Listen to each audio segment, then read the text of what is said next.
ಜನವರಿ 6 ಇಲ್ಲಾಂದ್ರೆ 9ನೇ ತಾರೀಕು 200% DCM CM ಆಗ್ತಾರೆ ಅಂತ ಇಕ್ಬಾಲ್ ಹುಸೇನ್ ಮತ್ತೆ ಹೇಳಿದ್ದಾರೆ. ಮತ್ತೆ 3ನೇ ಸಲ ಹೇಳ್ತಾ ಇದ್ದಾರೆ. 2 ಡೇಟ್ ಕೊಟ್ಟಿದ್ದಾರೆ ಸರ್. ಜನವರಿ ಅವ್ರು ಹೇಳದ್ಮೇಲೆ ಆಯ್ತಲ್ರಿ, ಇನ್ನೇನು ಇಕ್ಬಾಲ್ ಹುಸೇನ್ ಹೇಳದ್ಮೇಲೆ ಆಗೋಯ್ತಪ್ಪ. ನೀವು ಒಪ್ತೀರಾ ಸರ್ ಅವ್ರ ಹೇಳಿಕೆನ? ಅಲ್ಲ, ನಾನು ಒಪ್ಪದೇ ಇರೋದು ಪ್ರಶ್ನೆ ಅಲ್ಲ, ಅವ್ರು ಹೇಳಿಕೆ ಕೊಟ್ಟಿದಾರಲ್ವಾ. ಗೊಂದಲ ಮೂಡಿಸ್ತಾ ಇದೆ ಅಂತ ಎಲ್ಲ ಏನಿಲ್ಲ. ಪರಮೇಶ್ವರ್ ಅವರು ಮುಖ್ಯಮಂತ್ರಿ ಮಾಡಿದ್ರೆ ಏನ್ ಲಾಭ ಅನ್ನೋದ್ರ ಬಗ್ಗೆ ವೇಣುಗೋಪಾಲ್ ಅವರು ಒಂದು ಟೀಮ್ ಭೇಟಿಯಾಗಿ ಕನ್ವಿನ್ಸ್ ಮಾಡಿದ್ದಾರೆ ಅಂತ ಒಂದು ಮಾಹಿತಿನೂ ಇದೆ. ತಮ್ಮ ಪರವಾಗಿ ಒಂದು ಸ್ಟ್ರಾಂಗ್ ಟೀಮ್ ಹೋಗಿದೆ. ಎಲ್ಲಿ? ಡೆಲ್ಲಿಗೆ ಹೋಗಿದೆ.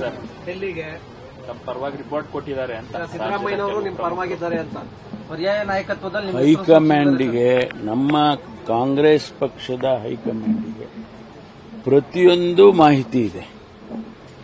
ಅವರು ಜನರಲ್ ಸೆಕ್ರೆಟರಿ ಮೂಲಕನೂ ಮಾಹಿತಿ ತಗೊಳ್ತಾರೆ ಮತ್ತು ಅವರದೇ ಆದಂತ ರೀತಿಯಲ್ಲಿ ಮಾಹಿತಿಗಳನ್ನು ಸಂಗ್ರಹಣೆ ಮಾಡ್ತಾರೆ. ಅವರಿಗೆ ಗೊತ್ತಿದೆ ಯಾವ ಸಂದರ್ಭದಲ್ಲಿ ಏನ್ ತೀರ್ಮಾನ ಮಾಡಬೇಕು, ನಾಯಕತ್ವ ಬದಲಾವಣೆ ಮಾಡಬೇಕಾ ಮಾಡಬಾರ್ದಾ, ಎಲ್ಲವನ್ನು ಕೂಡ ಅವರೇ ತೀರ್ಮಾನ ಮಾಡ್ತಾರೆ.